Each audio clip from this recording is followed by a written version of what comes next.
countdown. We're live, sorry.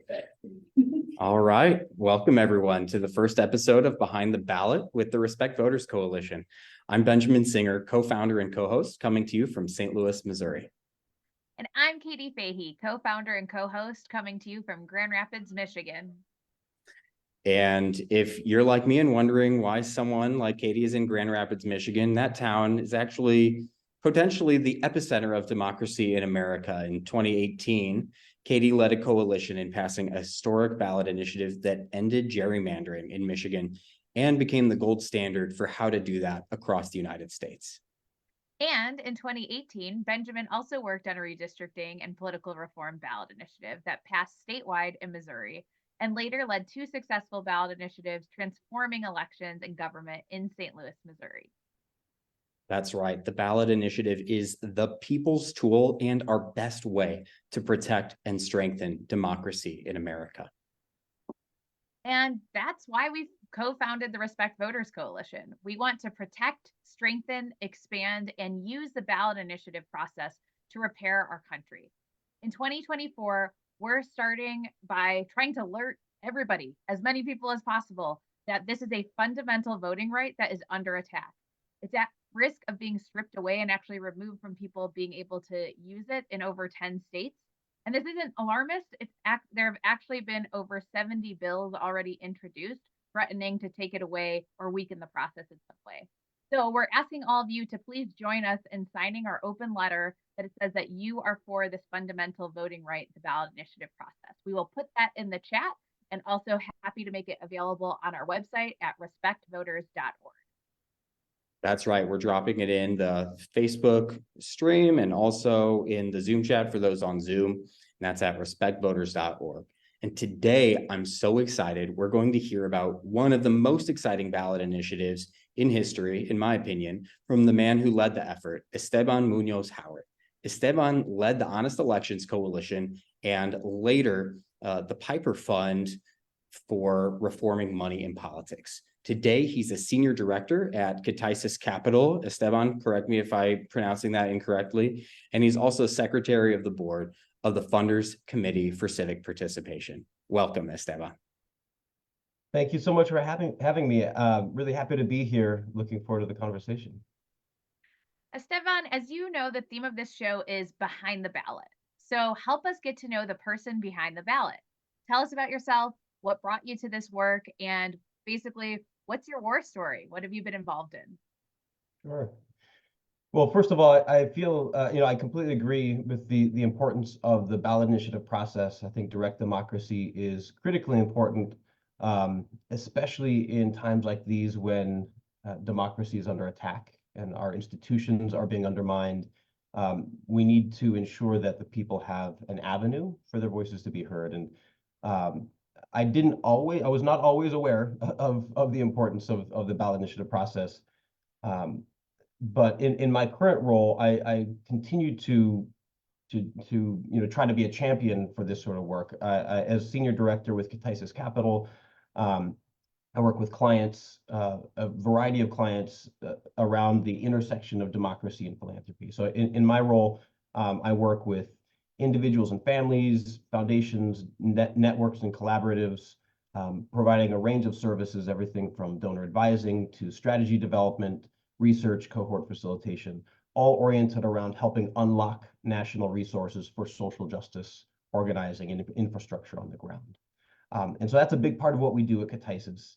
A lot of the clients that I'm working with are grappling with a lot of these, as I mentioned earlier, the aftermath or the effect of these attacks on our democratic process.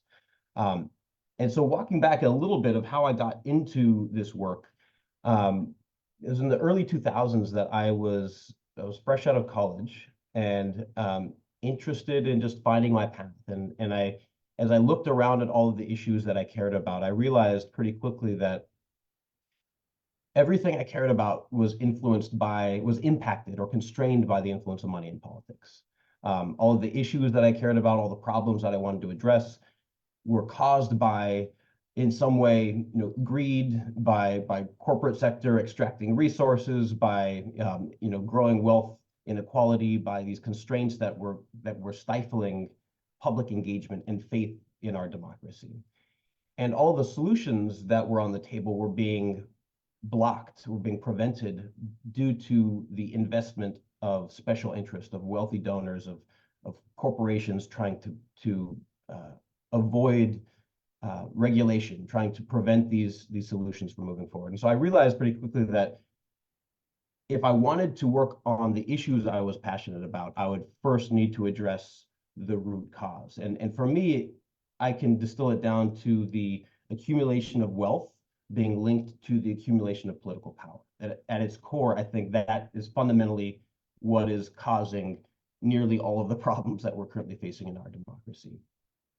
And so as I came to realize that, I moved to Seattle in 2007. I grew up not far away, lived abroad for a couple of years. And when I moved to Seattle in 2007, I was really looking for a home, for a space to be able to organize around money and politics reform. Pretty quickly found an organization called Washington Public Campaigns, which is now known as Fixed Democracy First. They were organizing around public financing and money and politics reforms in the state of Washington. And I started volunteering with them and found a group of like-minded individuals. We kind of spun off from that, and with their support, began to organize around a series of municipal campaigns that for us to create a public financing system here in Seattle, where I currently live. And you know, we realized that pretty quickly that 7 people, 10 people sitting in a room having these conversations, it was, you know, we could dream big, but there were some really major gaps between what it would take for us to come up with a good idea and actually getting it implemented. But over the years, we just continued to meet, and you know, there were periods where we would meet weekly for a year or two, and plan out our strategy, and never knew where it was going to go. There were times where I was like, are we just wasting our time? We're just sitting in this room, like, who's listening to us?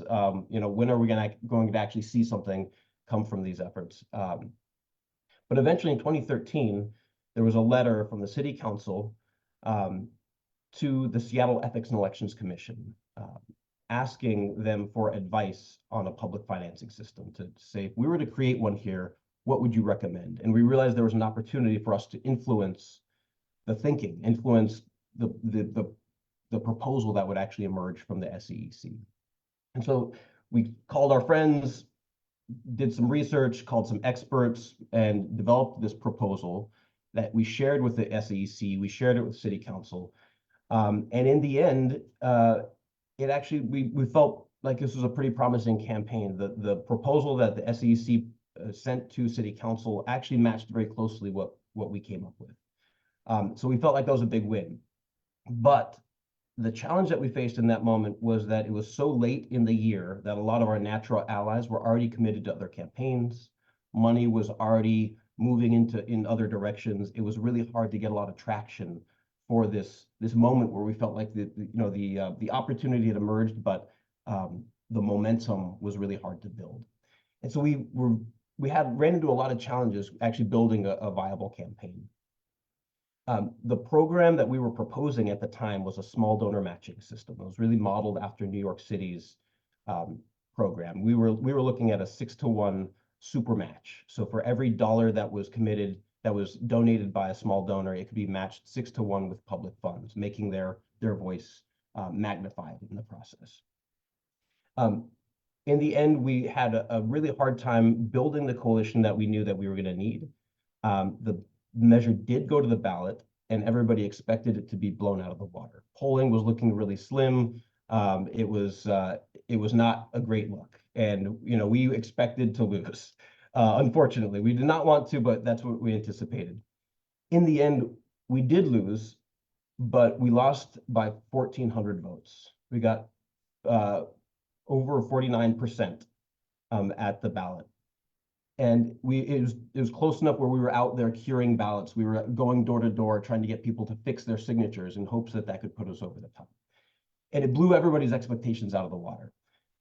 And what we learned in that moment was that we were able to fail forward, that by sticking with it, by putting up a good fight, by really trying to spread the word, even if people anticipated that we would lose, we could actually, we could do better. We could actually grow. We could build some power. And the day after the election, we got phone calls from local donors, from national donors, from likely partners saying, how do we miss this boat?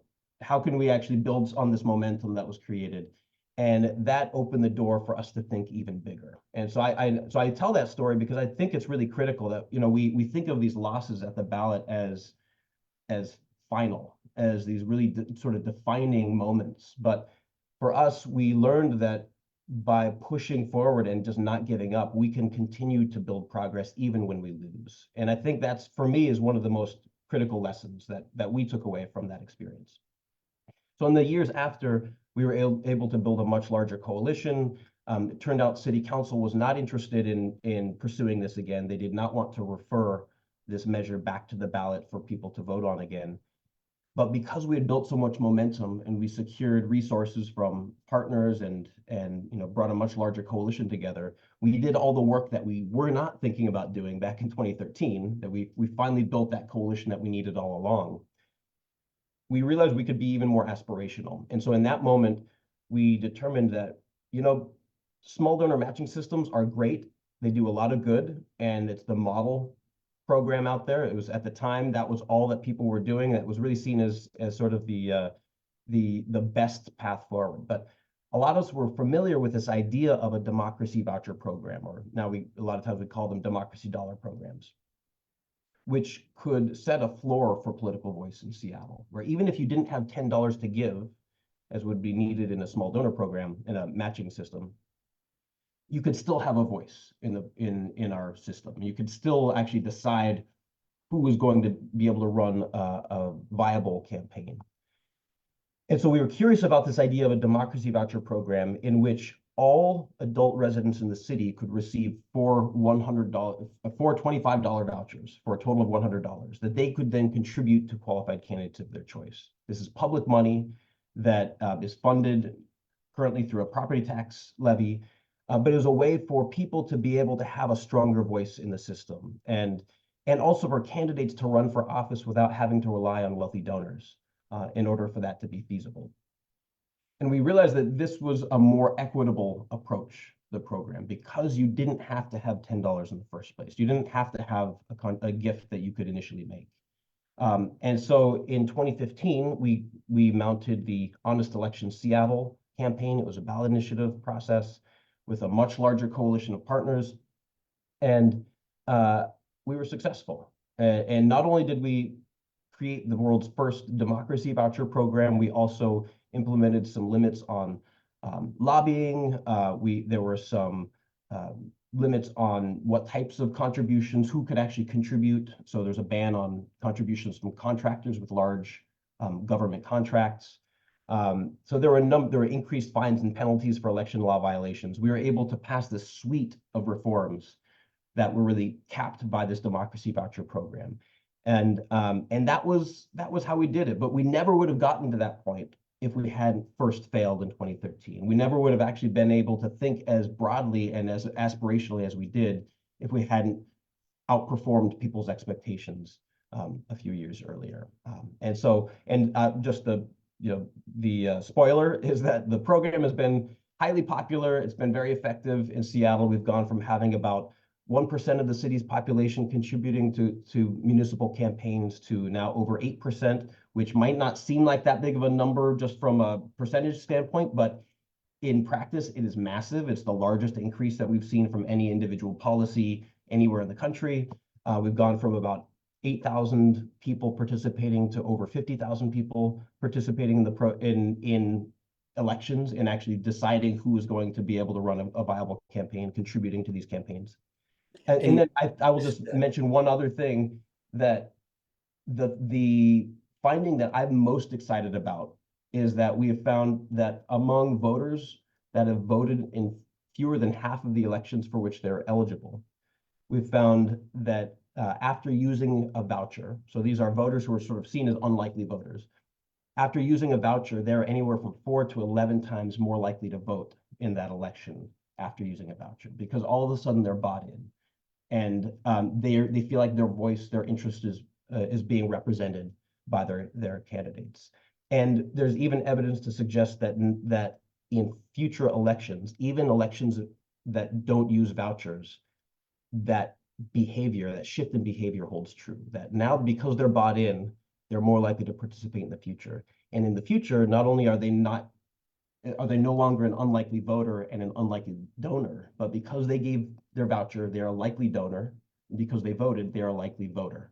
And so even privately financed candidates are more likely to prioritize coming to their door and talking to them. So it's a way for us to interrupt the cycle of disengagement that we see so often among low-income voters, young people, immigrants and refugees, etc. So anyway, so that's my story.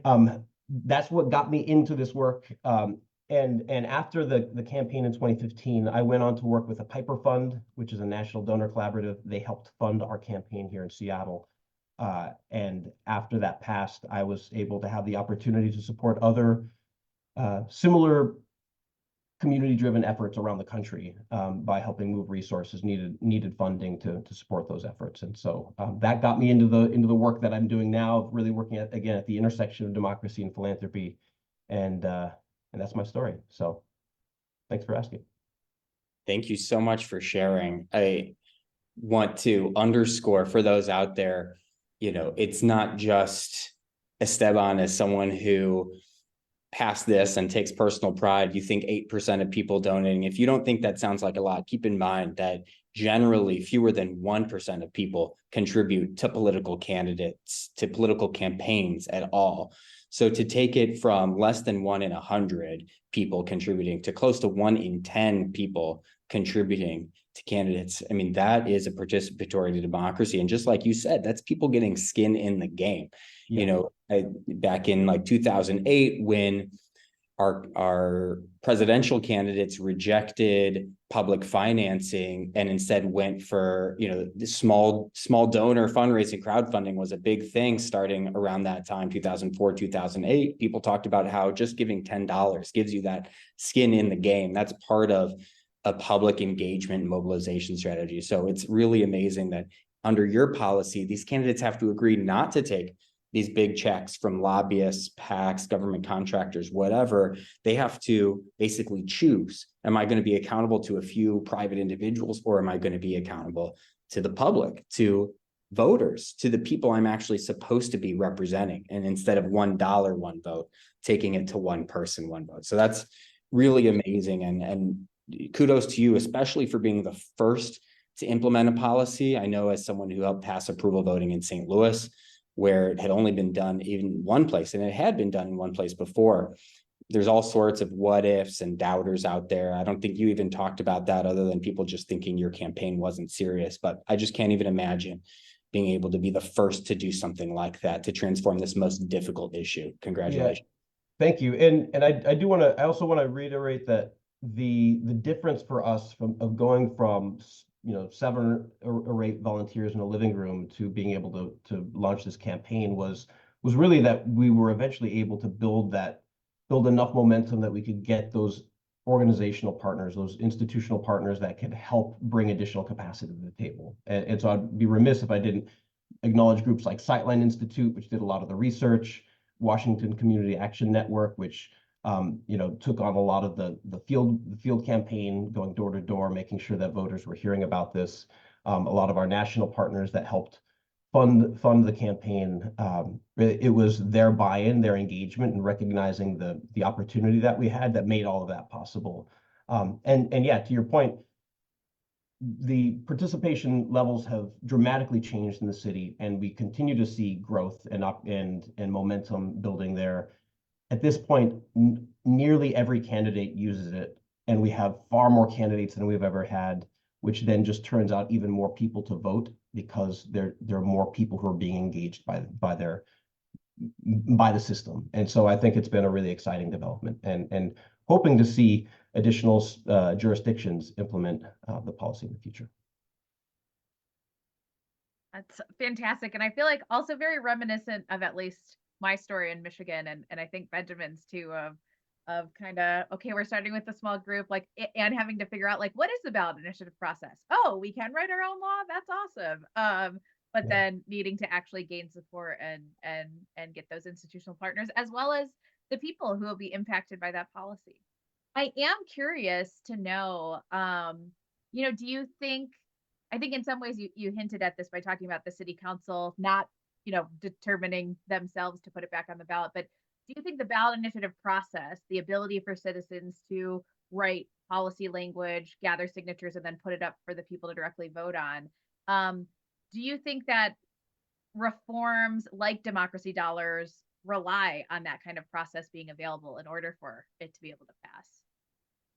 Absolutely. I think in order for innovative programs to be viable on a large scale, I think we do need this to be a tool. I mean, sometimes we are lucky and we have a city council that wants to, take a step that's never been done before, that they want to do something new and innovate. But oftentimes, because sitting electeds are having to think about their own reelection and they're worried about the impact and making a mistake, it's really hard if you take a wrong turn, and doing something new opens up that door of possibility that you may end up taking a wrong turn and this doesn't work out. So I think oftentimes there's a conservatism, this thread of conservatism that prevents a lot of sitting electeds from wanting to take a chance on something like this. And so in our case, we knew that wasn't going to be possible. We were only thinking about the small donor matching program, and that was because that exists elsewhere. So it was an easier case to make. People could point to that and say, okay, this works, and this is what we could expect from it.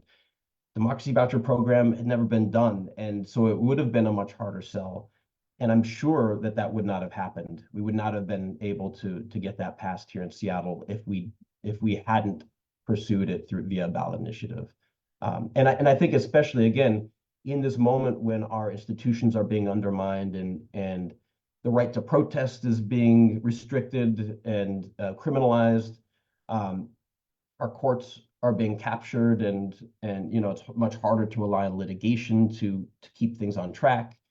Gerrymandering prevents us from feeling like we're being represented in larger bodies. I think ballot initiatives provide an opportunity for people to still, have their voice heard, and to, there are dangers also that come from this, because we don't control what people are going to put forth, but at the same time, I think it provides more opportunity for public discourse and for people to, again, to feel engaged in the process. And I think that even win or lose, that engagement can have ripple effects down the line in terms of how people show up in the future and the role that they see for themselves in our democracy.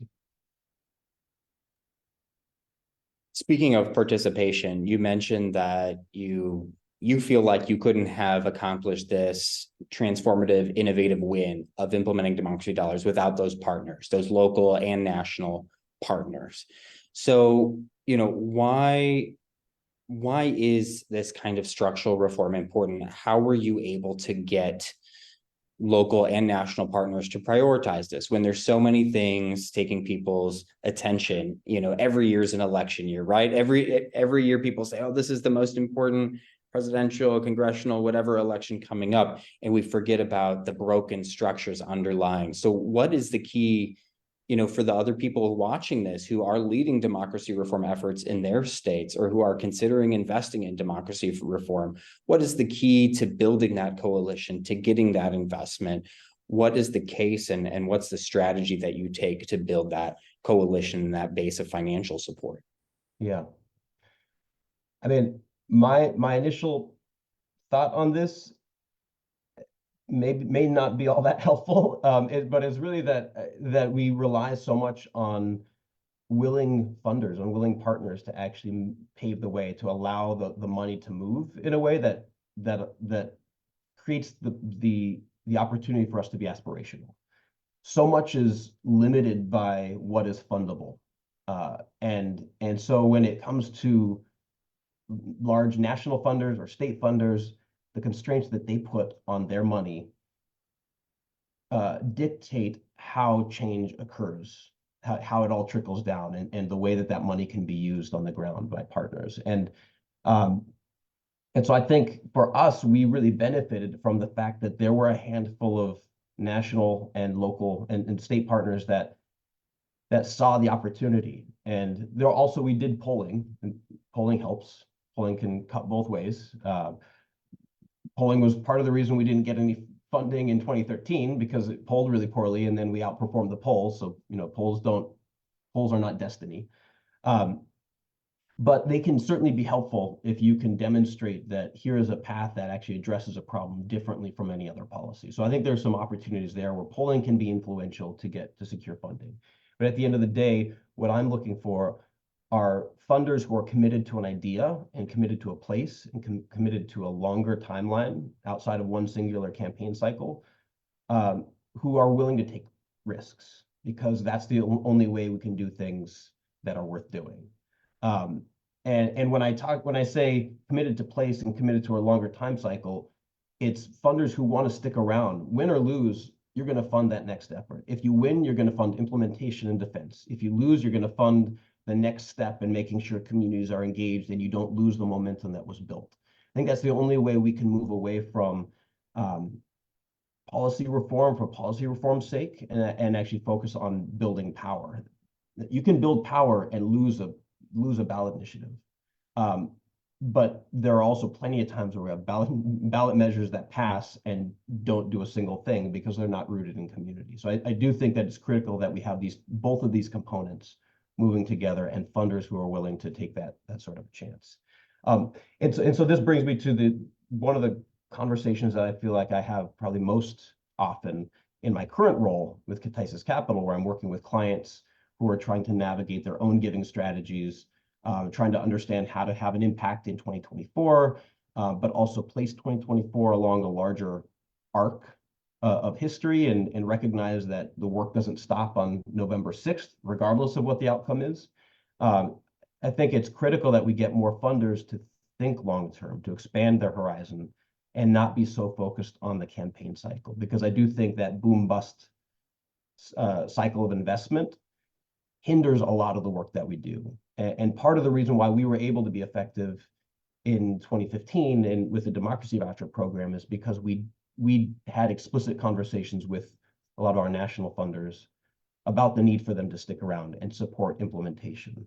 Because we knew that if we passed this new policy, even if it was a great policy that was written, if people didn't know about it, then they wouldn't use it. And if they don't use it, then it's seen as a failure. And so in that case, it may not be the policy that's wrong, it may be the implementation plan that's wrong. But implementation is not as exciting for funders. And so we had to go out and actually make that exciting, really make that part of the case that we were making. I love all of this. So thank you for sharing. And, I think I agree that when you can make that investment in people in the community changing their own law, especially around a structural reform, it leads to better implementation. It leads to more people being bought in and now knowing how the process works, much like how you explain democracy dollars. Once you're actually first able to fund a candidate, you have that new investment, you have that new understanding of how the process works. I think that's what the tool of the ballot initiative process also provides. And at least in my experience with other volunteers and stuff, it's like once you do it once, you now realize this system that so often we hear about is overbearing, or the odds are completely stacked against you. It feels a little bit more movable. It feels like actually maybe we can make change. And so I have a question around kind of the ballot initiative as a tool. And if you think more community organizations or individuals who are frustrated should use it, should learn about it, as well as maybe approaching their elected representatives too. But just curious on thoughts on what you think about it as a tool. Yeah, I think it's a critical tool to have access to. It's an important tool to have in the toolbox. And for it, one thing that I would say is that it is time consuming and costly. So those are, I think, the two biggest barriers, is that if you don't have the buy-in, the commitment from partners to go out and help collect signatures, to really, stick around for an extended period of time, then it can be hard to see that as a viable option. But if you have the right coalition that's behind it. And you can, especially if you can get significant percentage of volunteer signature collection, as you know, to be able to make that more feasible, then I think it's a great tool. It's a great option to be able to utilize. And it's a way also, I think, to check local elected leadership that, look, if you're not going to do this yourself, then we're going to do it ourselves. And we might not do it the way you want us to do it. So you can have a role in deciding what this policy is, or we will do it ourselves and we're going to go big. And I think that's where there's an opportunity as well, that you can use it to actually pursue it fully to the end and get policies passed. But once you do that a few times in a community, then you demonstrate the power that you have, and it causes elected leadership to want to play ball. They want to be at the table as well, because they know that they're just going to keep on doing this. And so we could also join this space and work with them, which brings me, I think, to the another point that I would want to make, and it's just a big part of the work I'm doing right now as well, which is focusing on opportunities and challenges related to progressive co-governance. So how do we actually support communities to be able to engage in working with elected leaders to advance a progressive agenda? So how do we actually support efforts to identify the path forward? What are the reforms, the policies that we collectively care about, and not just get our people elected into office and then hit them over the head when they aren't able to deliver, but actually work alongside them and make space for that agenda to be pursued. And I think this can be one way that plays out, that, by demonstrating the power that you have, then that creates more space for your elected champions to have cover. And they say, well, look, clearly the people want this, so let's work on this together, rather than feeling like they're out on a limb and they're not sure if they're going to fall. So I think it's an additional component, and this co-governance piece, I think, is something that we also miss. We lose out on when funders, especially national funders, redraw the map year to year and bounce from one community to another and never stick around long term. We miss out on opportunities to support that long-term investment, the long-term agenda building and execution. I love that. And I love the co-governance model. I think one of the exciting things about both democracy dollars, the ballot initiative process, getting money out of politics, the stuff we're talking about, is it's democracy in action. It's like, what does that look like? What does that feel like? So that we can truly have a government for, by, and of the people. So I think all these kind of models complement each other, and it's exciting to see how they can also help each other succeed and be possible. Yeah, and I'm glad you brought up this concept of co-governance, and I want to clarify something, but also it's a perfect lead into the next question. We are a cross-partisan coalition here in Missouri. Our organization, Show Me Integrity, is a cross-partisan organization. Our board includes Democrats, Republicans, Independents, people all across the spectrum. And what I have found, both before getting into the democracy reform space, when I was helping fundraise for candidates, obviously I have to fundraise for democracy reform, is I tend to find, and I see this in polling as well as in conversations, that belief that money in politics corrupts the process is basically universal. It's actually one of the most universal beliefs in our democracy. And we find this so often with various structural reforms. So you're a progressive donor advisor, we're a cross-partisan coalition, but can you speak to how these structural reforms, whether it's money in politics or other things, can actually benefit people regardless of where they are on the spectrum, and even regardless of their wealth? Because I've heard from donors saying, yeah, I hate the arms race. And I love that when I get called by someone raising money for New York City Council, they're asking for a smaller amount of money instead of asking me for 4 or 5 figure checks like every other campaign does. So can you talk a little bit about how it benefits everyone? Yeah, absolutely. I mean, having a pathway for people to raise money to fund their campaigns without having to rely on wealthy donors, that benefits wealthy donors by not having to spend so much money on those campaigns, and it puts more of a focus on engagement. So I think in that way this is a nonpartisan effort. This does not uniquely support one side or the other. this just shifts the focus away from money and more into people. So if you truly believe that your community will come out and make their voice heard, and that you can get those numbers, then it puts more focus on that participation, on their engagement in your campaign. If they don't have to donate as much money, that's more time that they can spend volunteering and knocking on your doors, and that's a much richer way to engage. That's much closer to the ideal of democracy in the first place.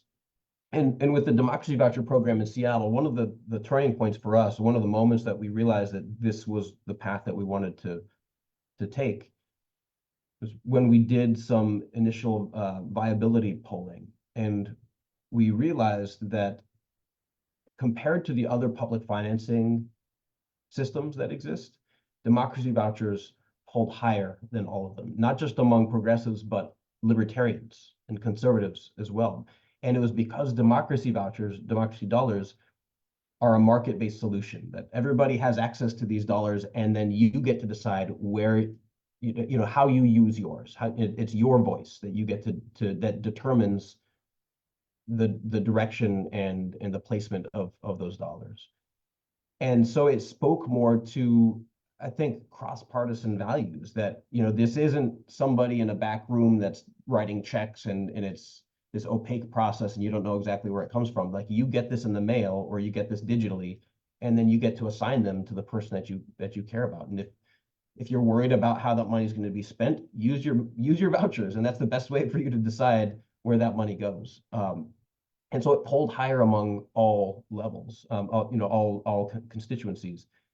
And so for us, that was really another sign that this was a direction that we wanted to go in, because it was recognized more universally as an equitable approach. And again, not one that's going to favor one voice over another. It's better for the people. And if that's what we're about, if we really do care about democracy and the practice of democracy and engagement of our communities, this was a clearer path forward.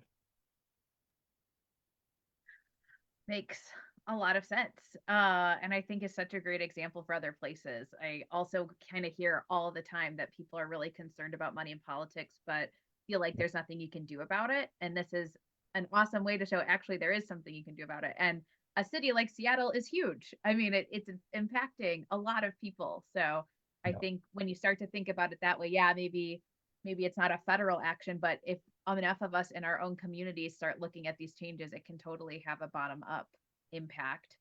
And, yeah, go ahead. Sorry, not to interrupt, but one of the exciting moments that I had over the last couple of years, I think this was in 2020, was seeing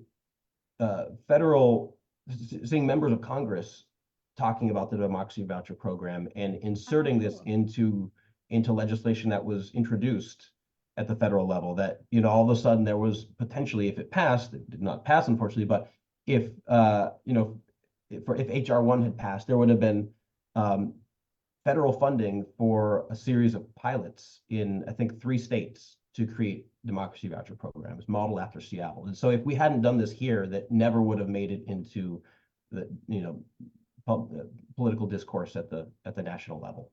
And so it absolutely opens the door for things to operate differently. That's amazing. I love that. And I do think it's exactly why having conversations like this is so important, because it raises the examples and the awareness of more people being able to see like, oh, wow, this can be a real thing. And it does lead to real change, and the changes that you hope that if you would shift these structures, like seeing more participation, seeing more candidates being able to run, like all these positives. I mean, I think it's really exciting to see. I wanted to do a quick reminder to anybody who's following on the live stream. If you do have any questions, please put them in the chat. We'll be looking there.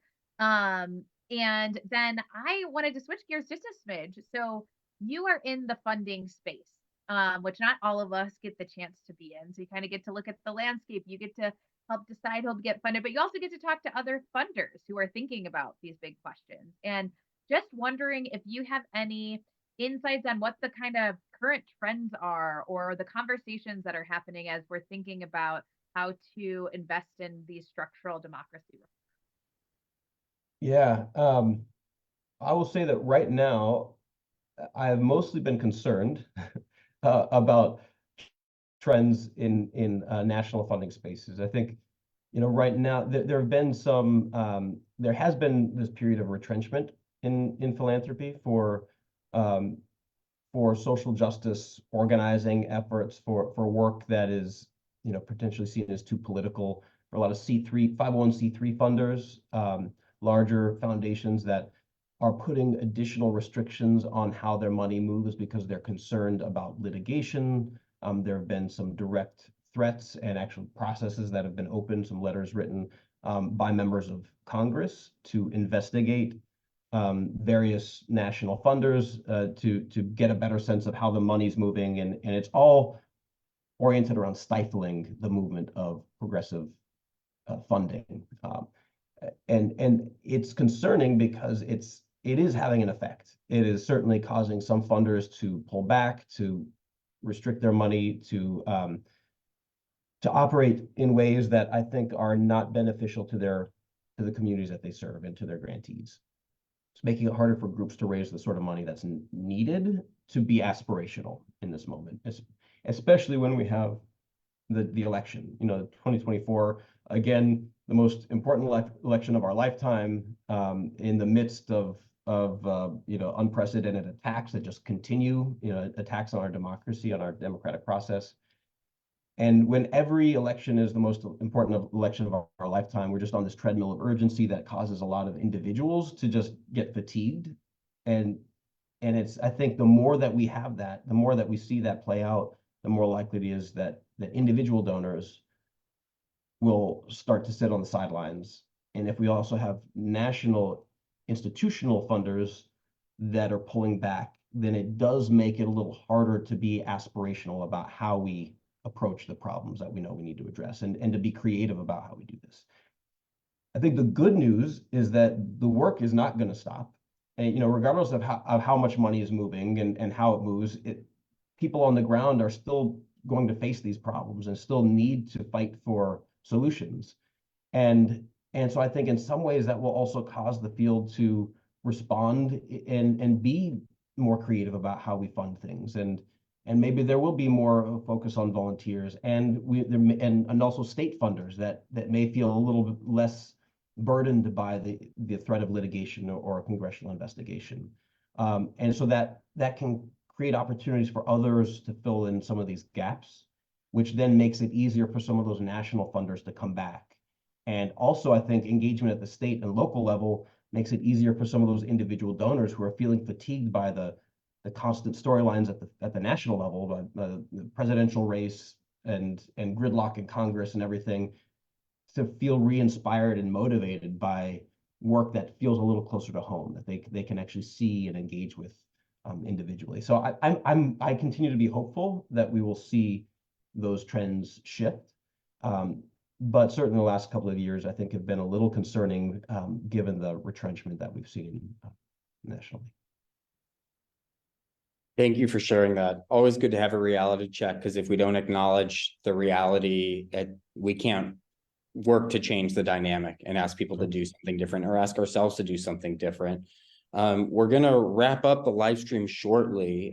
We will take any on-topic questions that are from the live stream, but I want to say a couple things and then ask one last question from my end. It's remarkable, I think, in a Citizens United world, a lot of people feel like, well, there's nothing you can do about money in politics. And I know when I graduated from college about 15 years ago, it was these small donor directed systems that were giving hope that there is something we can do to change the dynamics fundamentally of money in politics.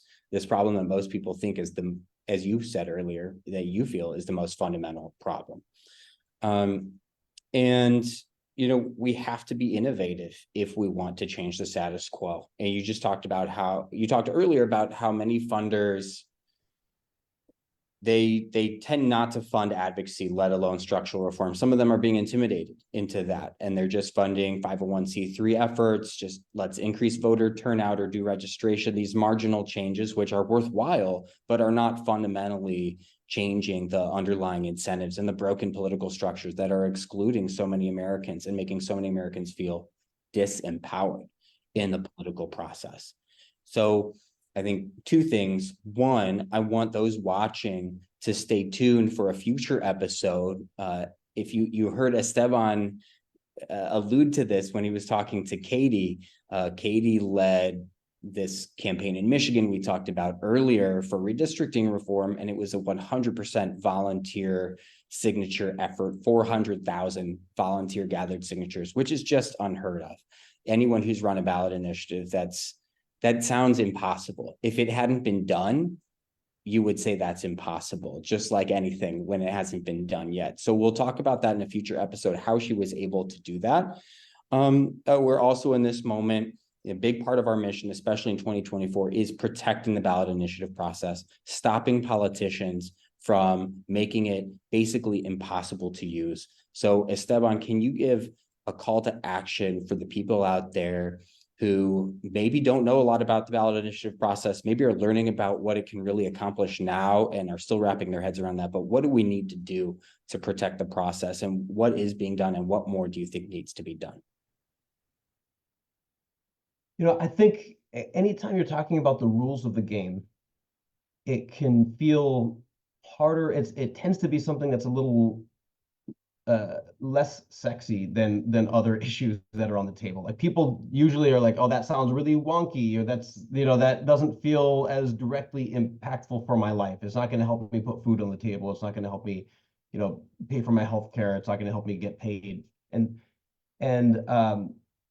so I think people tend to feel a disconnect from a lot of these types of issues. But I absolutely believe that this is something that everyone needs to know about. And I think the best way for us to push back on efforts to constrain the ballot initiative process and constrain direct democracy is, for one, to plug in locally, to actually connect with and volunteer with and donate to organizations in your city and state that are active in this space, that are supporting ballot initiatives that you agree with, that, to actually participate and just learn more about it. What else is on the horizon? How can this tool be useful for your own life? How to make it more real for you, so you feel really bought in.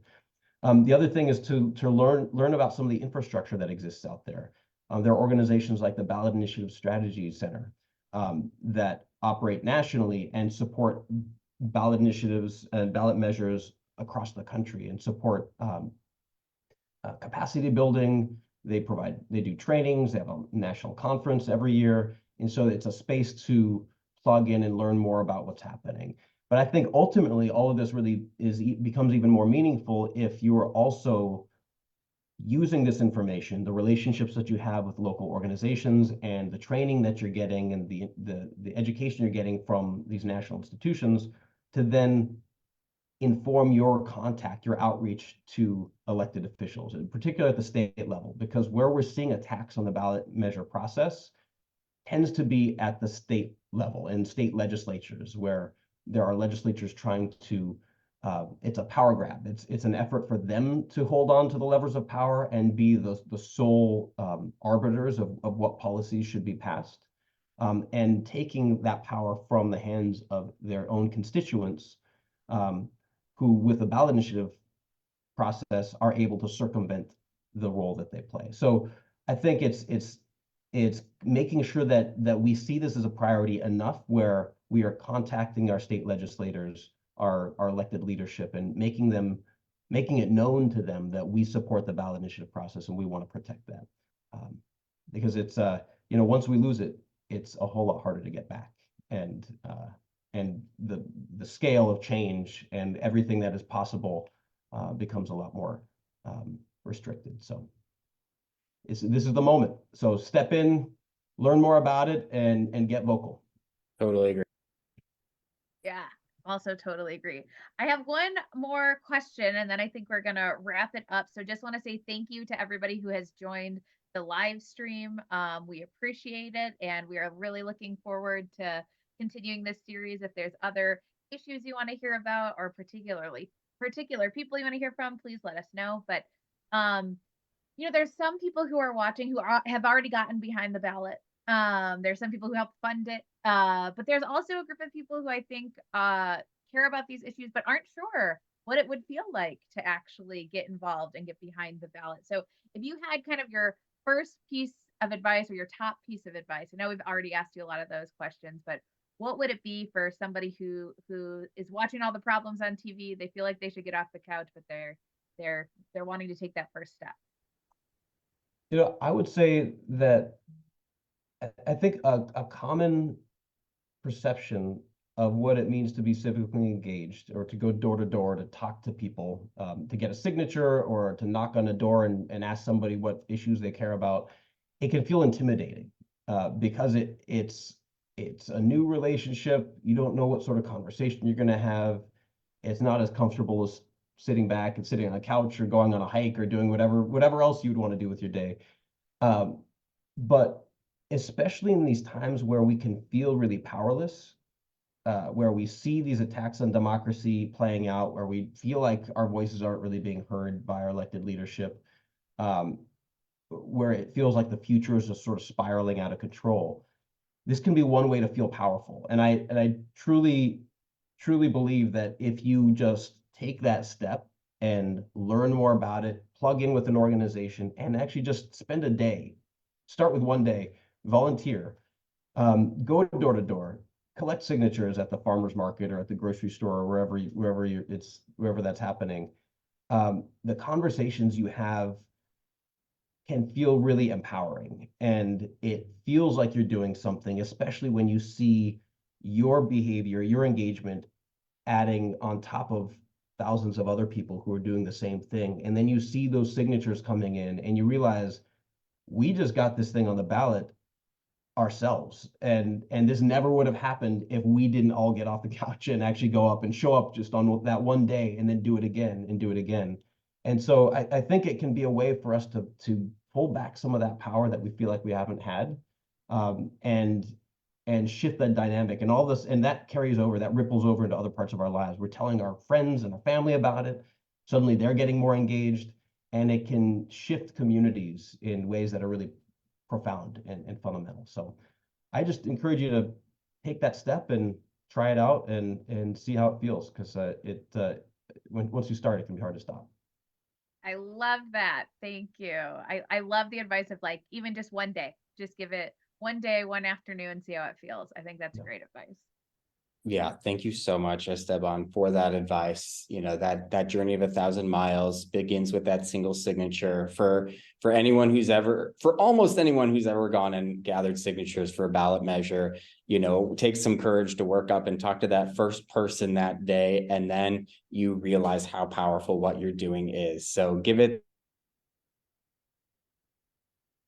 for giving your time today, Esteban, and thank you everyone for tuning in to the 15 organizations and growing who are members of the Respect Voters Coalition from coast to coast across this country. And I think we even have some who are joining from Hawaii and Alaska.